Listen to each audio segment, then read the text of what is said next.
Allu Arjun fans పండగ చేసుకుంటున్నారు. కారణం ఈ పాటికి మీకు తెలిసే ఉంటుంది. ఐకాన్ స్టార్ అల్లు అర్జున్, రష్మిక మందన్న జంటగా సుకుమార్ దర్శకత్వంలో తెరకెక్కుతున్న మూవీ పుష్ప 2 బీహార్ రాజధాని పాట్నాలో గ్రాండ్ గా రిలీజ్ అయింది. ట్రైలర్ తెలుగుతో పాటు తమిళం, మలయాళం, కన్నడ, హిందీ, బెంగాలీ భాషల్లోనూ ట్రైలర్ ను రిలీజ్ చేశారు. ఈ ట్రైలర్ చూసిన ఫ్యాన్స్ పూనకాలతో ఊగిపోతున్నారు. ఎవడ్రా వాడు, డబ్బంటే లెక్కలేదు, పవర్ అంటే భయం లేదు అనే డైలాగ్ తో ట్రైలర్ స్టార్ట్ అయింది. పుష్ప పేరు చిన్నదే, సౌండ్ చాలా పెద్దది. శ్రీవల్లి నా పెళ్ళాం మాట మొగుడు వింటే ఎట్టా ఉంటదో ప్రపంచకానికి చూపిస్తా. పార్టీ ఉంది పుష్ప, పార్టీ ఉంది.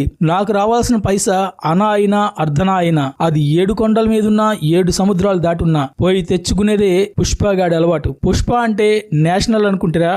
ఇంటర్నేషనల్. పుష్ప అంటే ఫైర్ కాదు, వైల్డ్ ఫైర్. ఇలా పవర్ఫుల్ డైలాగ్స్ తో పుష్ప 2 ట్రైలర్ ఉర్రూ తొలగిస్తోంది. అల్లు అర్జున్ హీరోయిజం తొలిపాటును మించిపోయిందన్న విషయం ట్రైలర్ చూస్తే అర్థమవుతోంది. పుష్ప ది రైజ్ లో చివర్లో కాసేపు కనిపించి ఎవడ్రా వీడు అనిపించిన ఫహాద్ ఫాజిల్ సెకండ్ పార్ట్ లో ఫుల్ టైమ్ లో కనిపించనున్నాడు. దీంతో ఎంటర్టైన్మెంట్ ఏ రేంజ్ లో ఉంటుందో అని అభిమానులు ఎప్పటి నుంచే అంచనాలు వేసుకుంటున్నారు. మరి డిసెంబర్ 5 వరకు వెయిట్ చేద్దామా?